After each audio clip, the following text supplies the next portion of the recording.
Graça abundante ao principal dos pecadores, por John Bunyan. Capítulo 5. Intensificados ataques de Satanás.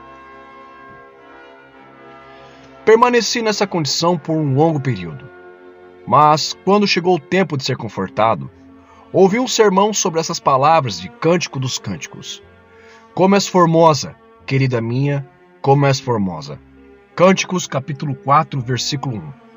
Nessa ocasião, o pregador fez das palavras, querida minha, o seu tema principal e dessas palavras tirou suas conclusões. Após ter exposto um pouco do texto, ele concluiu que a igreja e, portanto, cada alma salva é 1. Amada por Cristo, embora não seja amorosa. 2. É amada imerecidamente por Cristo. 3. É amada por Cristo, mesmo quando é odiada pelo mundo. 4. É amada por Cristo quando passa por tentação e rejeição. 5. É amada por Cristo do princípio ao fim. Não me beneficiei de nada que o pregador disse no princípio. Quando chegou à aplicação do quarto ponto, ele disse: se a alma salva é amada por Cristo, quando passa por tentação e abandono, então, ó pobre alma tentada, quando você for assaltada e afligida com tentações e com a ausência de Cristo, pense nessas duas palavras, querida minha. Quando eu voltava para casa, essas palavras retornaram aos meus pensamentos. Lembro que conforme elas entravam em minha mente, eu dizia no coração: como meditar nessas duas palavras me beneficiará? Este pensamento não me sobreveio antes dessas palavras começarem a agitar-se em meu espírito. Você é meu amado, você é meu amado. Repetindo-se 20 vezes. E quanto mais elas fluíam em meu pensamento, tanto mais fortes e calorosas se tornavam, fazendo-me olhar para o alto. Contudo, ainda dividido entre esperança e medo, retruquei em meu coração: será verdade? Será verdade? E nesse instante ocorreu-me o seguinte versículo, não sabendo que era real o que se fazia por meio do anjo.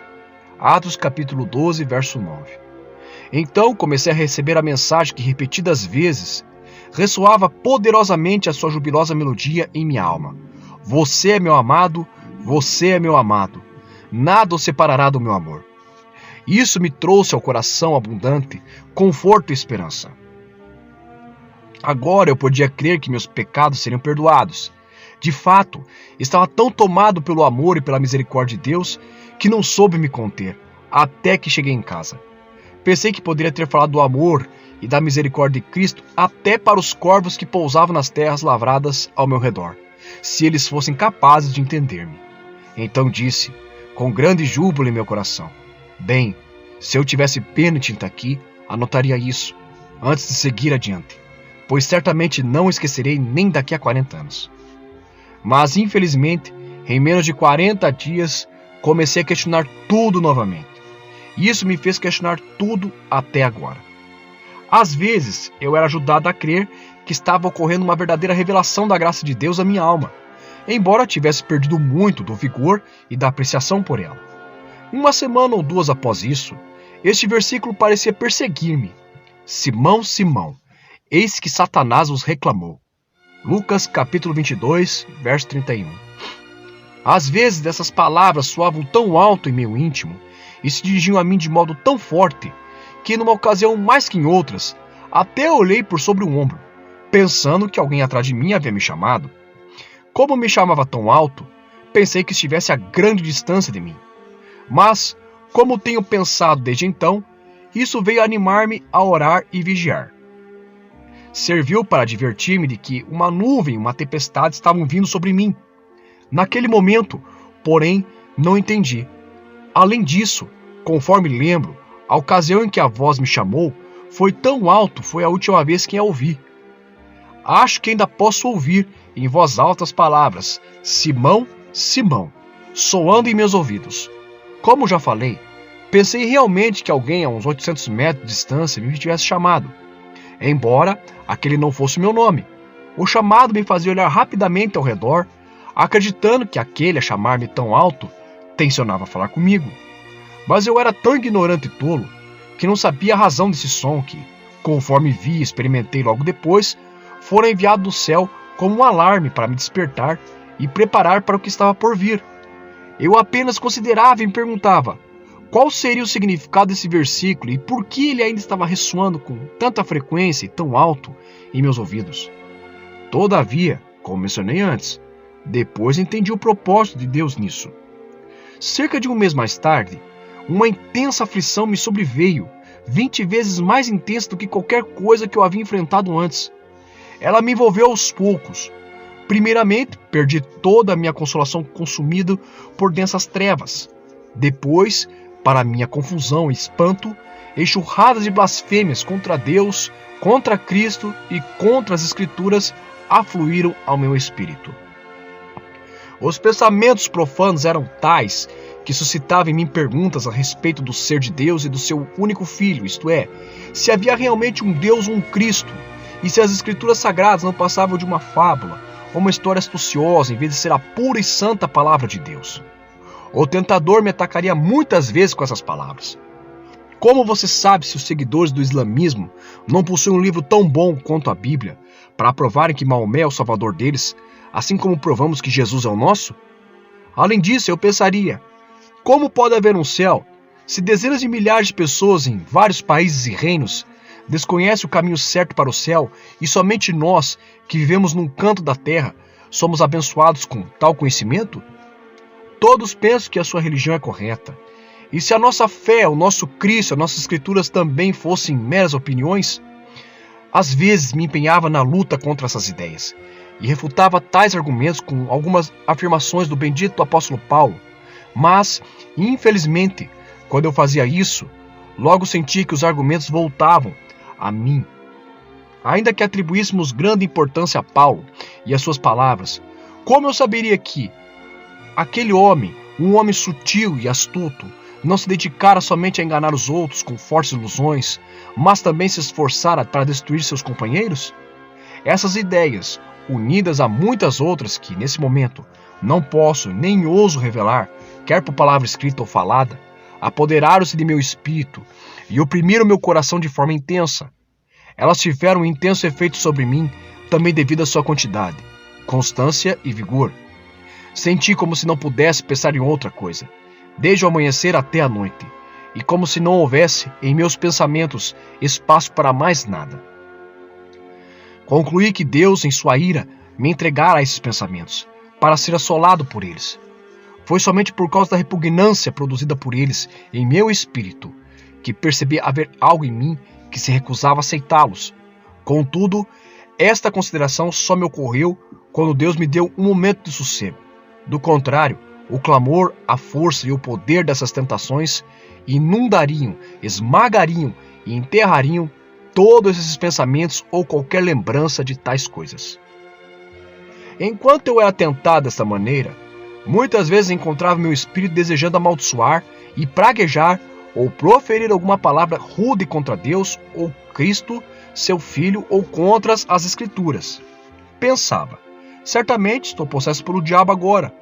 Outras vezes pensava que devia ter perdido o juízo, pois em vez de louvar e exaltar o Senhor Deus, quando ouvi o seu nome ser mencionado, pensamentos horríveis e blasfemos contra ele brotavam em meu coração.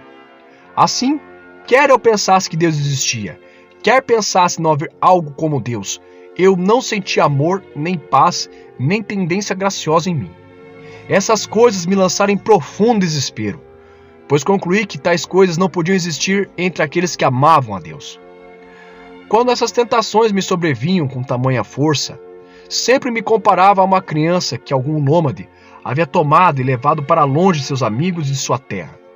Às vezes eu esperneava, gritava e chorava, mas ainda era apanhado pelas asas da tentação e levado pelo vento. Também pensava sobre Saul e o espírito mau que o atormentava. Temia muito que minha condição fosse a mesma de Saul. Nesse tempo, quando ouvia alguém falar sobre o que é chamado de pecado contra o Espírito Santo, o tentador provocava em mim o desejo de cometer aquele pecado. Parecia que eu não podia, não devia, nem ficaria quieto até cometer tal pecado. Agora, além desse, nenhum outro pecado tinha qualquer atração para mim. Se tal pecado pudesse ser cometido por meio do uso de alguma palavra, parecia que a minha boca desejava falar aquela palavra, quer eu desejasse ou não que ela fosse dita. Senti esta tentação tão forte em mim, que muitas vezes estive pronto a colocar a mão embaixo do meu queixo para impedir a minha boca de abrir-se. Também tive outras vezes a ideia de pular de cabeça em algum abismo para impedir a minha boca de falar. Então, observei o cão e o sapo. Considerei o estado das demais coisas que Deus criara como melhor do que o meu estado e os dos meus companheiros, o qual era terrível. Eu aceitaria com prazer a condição de um cão ou de um cavalo, se soubesse que não possuía uma alma a perecer sob o eterno peso do pecado do inferno, como a minha certamente pereceria. Embora percebesse, sentisse, fosse amargurado por isso, a minha tristeza foi aumentada pelo fato de que não conseguia encontrar em toda a minha alma desejo de livramento. Em meio a essas distrações, esta passagem também feriu a minha alma. Mas os perversos são como o mar agitado, que não se pode aquietar, cujas águas lançam de si lama e lodo. Para os perversos, diz o meu Deus, não há paz. Isaías capítulo 57, versos 20 e 21.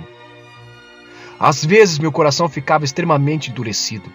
Se pagassem elevada quantia de dinheiro por uma lágrima, não conseguiria derramar nenhuma. Nem mesmo em outras ocasiões eu desejava verter uma lágrima. Estava muito abatido para pensar que esta poderia ser a minha sorte. Eu via que alguns lamentavam seu pecado, outros se regozijavam e bendiziam a Deus por Cristo, e outros falavam calmamente sobre a palavra de Deus, recordando-a com alegria, enquanto somente eu estava na tempestade. Isso me fez cair em profundo desespero. Pensei que estava sozinho naquela situação. Por isso lamentava muito a minha dura sorte, mas não conseguia sair nem me livrar dessas coisas. Enquanto durou essa tentação, cerca de 1 ano, eu não me envolvia em nenhum dever cristão, sem sofrer intensamente. De fato, nessa época fui bastante oprimido por pensamentos profanos. Se ouvisse a palavra, impureza, blasfêmias e desespero me mantinham cativo. Se estivesse lendo as Escrituras, às vezes pensava, repentinamente, em questionar tudo que havia lido. Em algumas ocasiões, minha mente era arrebatada e tomada por outras coisas, de modo tão estranho que eu não sabia, nem considerava, nem lembrava a frase que acabara de ler. Nesse tempo, fui bastante atribulado nos momentos de oração. Às vezes, pensava estar sentindo Satanás atrás de mim, puxando-me pelas roupas. Ele também estava continuamente ao redor de mim, durante os tempos de oração, para dizer: pare, apresse-se. Você já orou bastante, não ore mais. Em todo esse tempo, ele tentava desviar meu pensamento. Outras vezes, ele jogava sobre mim maus pensamentos, como este: eu devia orar por ou para ele. Eu pensava, por vezes, nas palavras prostrado ou se prostrado me adorares. Mateus capítulo 4, verso 9.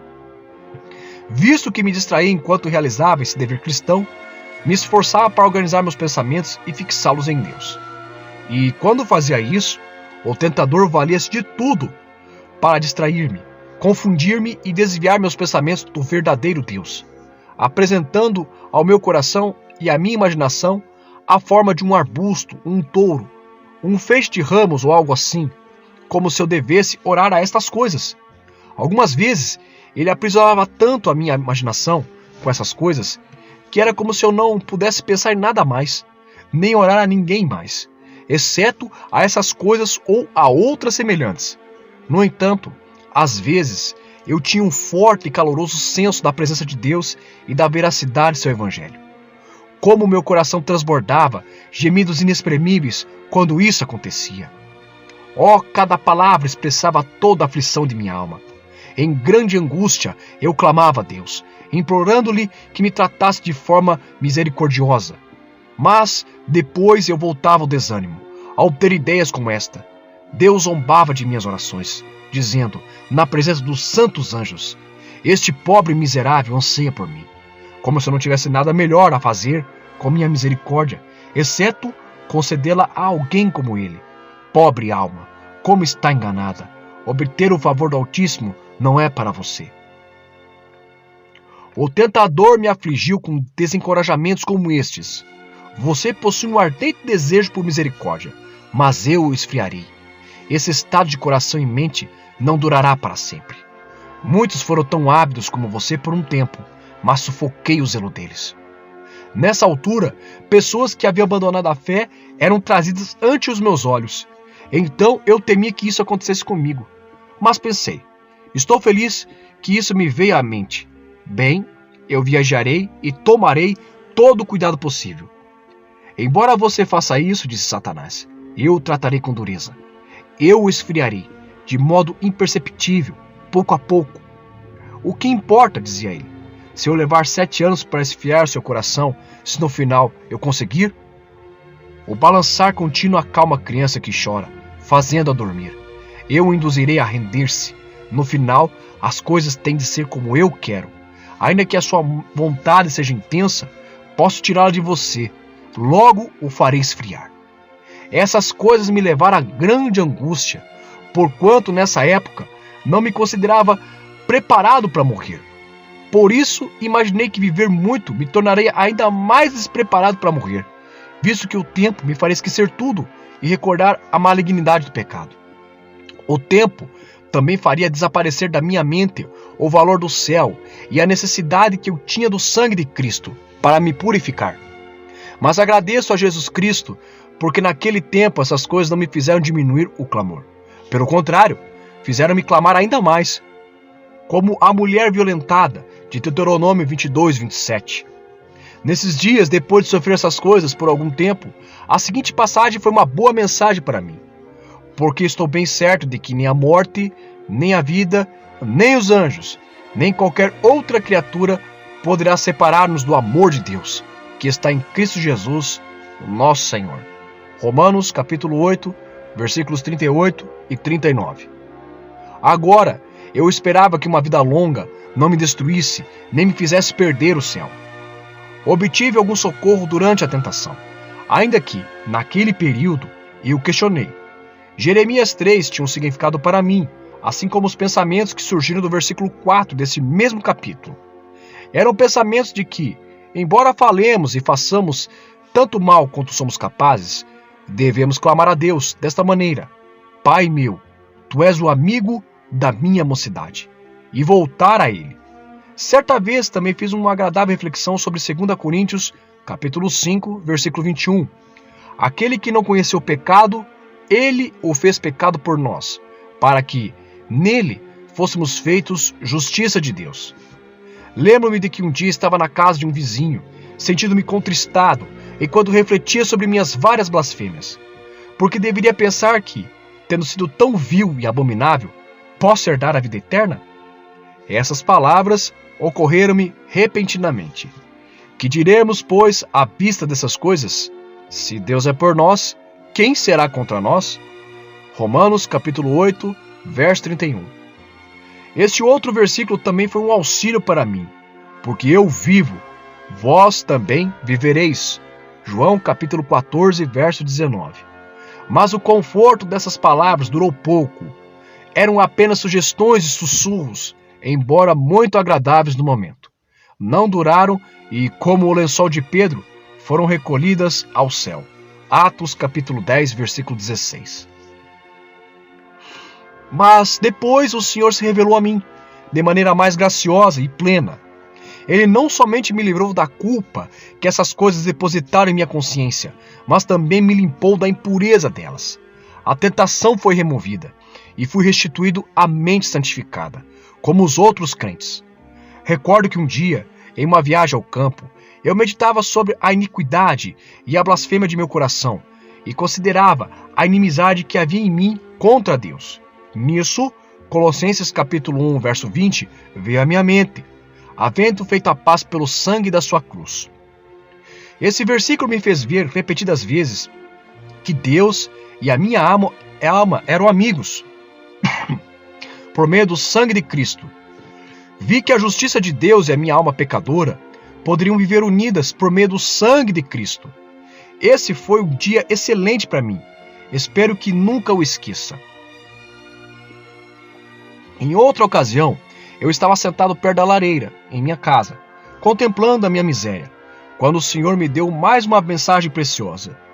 Visto, pois, que os filhos têm participação comum de carne e sangue, destes também ele, igualmente, participou para que, por sua morte, destruísse aquele que tem o poder da morte, a saber, o diabo, e livrasse todos que, pelo pavor da morte, estavam sujeitos à escravidão por toda a vida.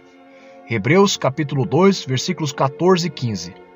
Senti como se a glória dessas palavras viesse sobre mim com tanta força que, mais de uma vez, estive a ponto de desmaiar. Tão subjugado estava, enquanto permanecia sentado ali, não com pesar e inquietação, mas com alegria e paz inabaláveis.